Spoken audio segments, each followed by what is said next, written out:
इस वीडियो में देखेंगे हिंदी दीपिका कक्षा 2। ये सीबीएसई बोर्ड बेस्ड है। तो ये आज हम लोग इसमें देखेंगे पाठ 8 जासूस बेटी। अब इसमें हम सबसे पहले इस कहानी को पढ़ेंगे। कहानी पढ़ने के बाद हम इसके अभ्यास प्रश्न हल करवाएंगे इसी वीडियो में। तो पाठ 8 जासूस बेटी। परिचयात्मक प्रश्न। क्या आपके घर में किसी सदस्य की कभी कोई वस्तु खो जाती है? प्रतिबिंब। बालकों में घर की वस्तुओं की स्मृति में रखने के गुण विकसित करना। मतलब कोई चीज़ अगर घर में जो बालक छोटे बच्चे होते हैं उनसे कहो अगर किसी बात को याद दिलाने के लिए, तो भूलते नहीं, उस बात को याद दिला देते हैं। तो ये आदत उसमें हमें विकसित करना है। परिकल्पना। क्या कभी ऐसा हुआ है कि आपके घर के किसी सदस्य की कोई वस्तु घर में खो गई हो और खोजने पर ना मिली हो? क्या उसे कोई खोज पाया? अब इसके बाद हम इसकी कहानी को पढ़ेंगे। काफी पुरानी है। उस समय मेदिनी 10 वर्ष की बालिका थी। वह कक्षा 6 में पढ़ती थी। बुद्धिमानी में उसका कोई जोड़ नहीं था। सभी उसकी बुद्धिमानी व दूरदर्शिता को लोहा मानते थे। अनेक कठिनाइयों का हल तो वह चुटकी बजाते ही खोज लेती थी। उसे पढ़ने लिखने का बहुत शौक था। कक्षा में वह बुद्धिमान बालिका मानी जाती थी। उसकी इच्छा थी कि बड़ी होकर वह जासूस बने और अपराधियों को पकड़कर दंडित करवाए। एक दिन प्रातः जब वह पढ़ रही थी, उसके पिता उसके पास आए और पूछने लगे, मेदिनी बेटी, क्या तुमने मेरा पेन लिया है? नहीं पापा, मेदिनी ने उत्तर दिया। तब पेन कहाँ चला गया? वे बोले। उन्हें पेन की अत्यंत आवश्यकता थी। उन्हें कुछ लिखना था। एक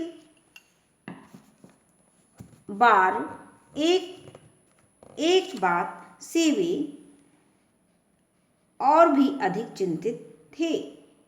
वह यह थी कि पेन बहुत कीमती था। उन्होंने घर के प्रत्येक सदस्य से पेन के बारे में पूछताछ की, परंतु कुछ भी पता न चला। संध्या के समय जब मेदिनी पिता के साथ बैठी थी, नौकर बलराम जो 18-20 वर्ष का युवक था, उसके लिए चाय और समोसे ले लाया। बलराम जब उन्हें चाय समोसे परोसने लगा तो मेदिनी ने उससे पूछा, बलराम तुम्हारी कमीज कहाँ है? वास्तव में बलराम उस समय कमीज पहने हुए नहीं था। उसने केवल बनियान पहन रखी थी। मैंने उसे धो दिया है, बलराम ने जवाब दिया। फिर तुमने अपना बनियान क्यों नहीं धोया? मेदिनी ने प्रश्न किया। ये तो बहुत मैला है, बलराम बोला। मेरे पास अधिक समय नहीं था। अब तो तुम्हारी कमीज सूख गई होगी, मेदिनी ने फिर पूछा। जाओ और उसे पहनो। देखो, जो पेन तुमने उस कमीज की जेब में छिपाया था, उसे लाना ना भूलना। यह सुनते ही बलराम डर गया। वह कुछ न बोला। वह मेदिनी के पापा के पैरों पर गिरकर रोने लगा। मुझे माफ कर दीजिए, मैं ऐसा कार्य फिर कभी नहीं करूँगा। बलराम उठो और पिताजी की पेन लेकर आओ, मेदिनी ने फिर कहा। बलराम उठा और पेन लाकर मेदिनी की ओर बढ़ा दिया। मेदिनी के पापा ने बलराम को भविष्य में चोरी ना करने की चेतावनी देकर जाने दिया। उसके जाने के बाद उन्होंने मेदिनी से पूछा, तुम्हें कैसे पता लगा कि बलराम ने पेन चुराया है? ये तो बहुत आसान बात थी। बलराम के बनियान में छाती के पास रोशनाई स्याही को कहते हैं, इंक जिसको बोलते हो इंग्लिश में, रोशनाई लगी हुई है। इसका मतलब हुआ कि कमीज पर रोशनाई अधिक लगी थी, जिससे बनियान पर भी वह लग गई। कमीज पर रोशनाई अधिक लगी थी, सो उसने उसे धो दिया, परंतु बनियान पर ध्यान नहीं दिया और वह पकड़ा गया।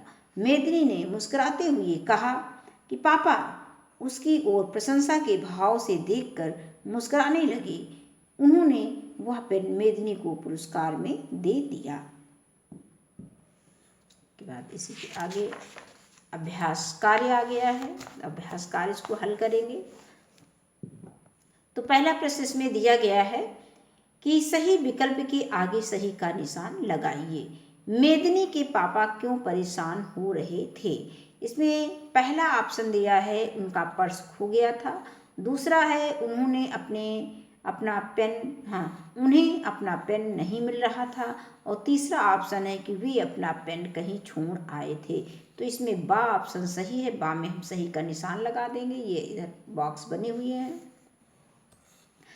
इसके बाद है मेदिनी। दूसरा प्रश्न है कि मेदिनी के पिता के लिए पेन अत्यंत आवश्यक क्यों था? क्योंकि मेदिनी को कुछ लिखना था, क्योंकि उन्हें स्वयं कुछ लिखना था, क्योंकि उन्हें पेन किसी को देना था। तो इसका सही उत्तर हो जाएगा क्योंकि उन्हें स्वयं कुछ लिखना था। इसके बाद तीसरा प्रश्न है कि बलराम ने बनियान ना धोने का क्या कारण बताया? बनियान का मैला ना होना, बनियान धोने के लिए समय ना होना, अगले दिन धोना सुविधापूर्ण होना। तो इसका सही ऑप्शन हो जाएगा बा, बनियान धोने के लिए समय ना होना। ये जो है बलराम ने सही कारण बताया था बनियान ना धोने का। अब इसके बाद चौथा प्रश्न है कि मेदिनी पिता के साथ चाय समोसे खाने किस समय बैठी थी? आ ऑप्शन सुबह के समय, बा ऑप्शन है दोपहर के समय और सा ऑप्शन है संध्या के समय। तो इसका सही उत्तर हो जाएगा संध्या के समय। इसमें सही का निशान लगा लेंगे।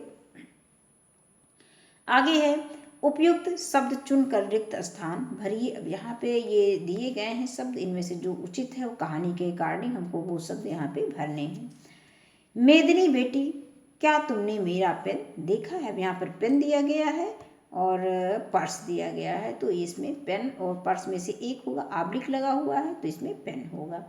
फिर पेन बहुत कीमती था। नौकर, तीसरा वाक्य है, तीसरा कथन है नौकर बलराम चाय और समोसे लाया, यानी नौकर बलराम जो है चाय और समोसे लाया। आगे दिया गया है कि पापा ने मेदिनी को पुरस्कार के रूप में दिया। पापा ने पेन जो है मेदिनी को पुरस्कार के रूप में दिया। अब यहाँ पर दिया गया है बलराम और मेदिनी, तो किसको दिया था? बलराम को तो दिया नहीं था, बलराम ने तो चोरी की थी। और तो मेदिनी को पेन जो है पुरस्कार में दिया था। अब इसके बाद है रेखा खींचकर परस्पर संबंध वाक्यांशों का सुमेल कीजिए। अब यहाँ पे दिया गया है पहला कि मेदिनी की बुद्धिमानी का, तो इसमें सभी लोहा मानते थे। ये पहला, इसमें पहला लिख देंगे या इसको लाइन से हम निशान मैचिंग भी कर देंगे, मिलान भी कर सकते हैं। उन्होंने घर के, दूसरा है उन्होंने घर के प्रत्येक सदस्य से पेन के बारे में पूछा और तुम्हारी कमीज कहाँ है? तुमने अपना बनियान क्यों नहीं धोया? मेरे पास अधिक समय नहीं था। तो ये इसका सही उत्तर हो गया है। अब इसके बाद आता है अगला प्रश्न, घ निम्नलिखित शब्दों का शुद्ध उच्चारण कीजिए। इसमें है नंबर 1 बुद्धिमान, दूसरा दूरदर्शिता, तीसरा है प्रशंसा और चौथा है पुरस्कार। अब इसके बाद प्रश्न उत्तर आ जाता है कि निम्नलिखित, अगला प्रश्न है का निम्नलिखित प्रश्नों के उत्तर दीजिए। मेदिनी कौन थी? तो मेदिनी जो है एक बुद्धिमान लड़की थी। इसके बाद दूसरा है बलराम कौन था? बलराम नौकर था। इसके बाद तीसरा है कि मेदिनी बड़ी होकर क्या बनना चाहती थी? तो मेदिनी बड़ी होकर जासूस बनना चाहती थी। और अगला प्रश्न आता है कि मेदिनी को कैसे पता चला कि पेन बलराम ने चुराया था? तो मेदिनी बलराम की बनियान पर लगी रोशनाई को देखकर जान गई कि पेन बलराम ने ही चुराया है। आगे आता है कि पेन किस लिए आवश्यक प्रतीत हो रहा था? तो इसका उत्तर हो जाएगा कि पेन से कुछ आवश्यक लिखना था और वह बहुत कीमती था, यानी पेन बहुत कीमती था, इसलिए जो है वह आवश्यक प्रतीत हो रहा था, मतलब इसीलिए पेन की खोज हो रही थी। इसके बाद आता है भाषा व्याकरण। सही वर्तनी वाले शब्दों पर सही का निशान लगाइए। लोहा, लोहा, तो इसका सही ऑप्शन हो जाएगा लोहा। फिर बालिका, बालिका, तो बालिका सही हो जाएगा, इसमें बालिका भी टिक कर देंगे। दंडित, दंडित, तो ये दंडित सही है। इसके बाद बनियान, बनियान, तो ये बनियान सही है। इसी के आगे है बताइए इन्हें क्या कहते हैं? जो चोरी करे उसको चोर कहते हैं, जो नौकरी करे उसको नौकर बोलेंगे, जो भीख मांगे उसको भिखारी बोलेंगे, जो चौकीदारी करे उसको चौकीदार कहते हैं, जो बुद्धिमानी के कार्य करे उसे बुद्धिमान कहते हैं। इसके बाद आगे है विलोम शब्द।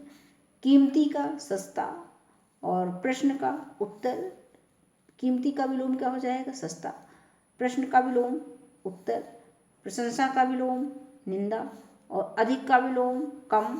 बुद्धिमान का विलोम मूर्ख। रोना का विलोम हंसना। मैला का विलोम स्वच्छ और खोना का विलोम पाना। इसके बाद आगे भी प्रश्न दिए गए हैं कौशल और योग्यता के। आप बड़े होकर क्या बनना चाहते हैं? लिखिए और बताइए। इसको मौखिक बच्चों से पूछना है, सब बच्चे अपना बताएंगे। इस पे फिलहाल हमने लिख दिया है कि हम बड़े होकर CID बनना चाहते हैं। आप किस प्रकार के बच्चों से मित्रता करना पसंद करते हैं? लिखिए और बताइए।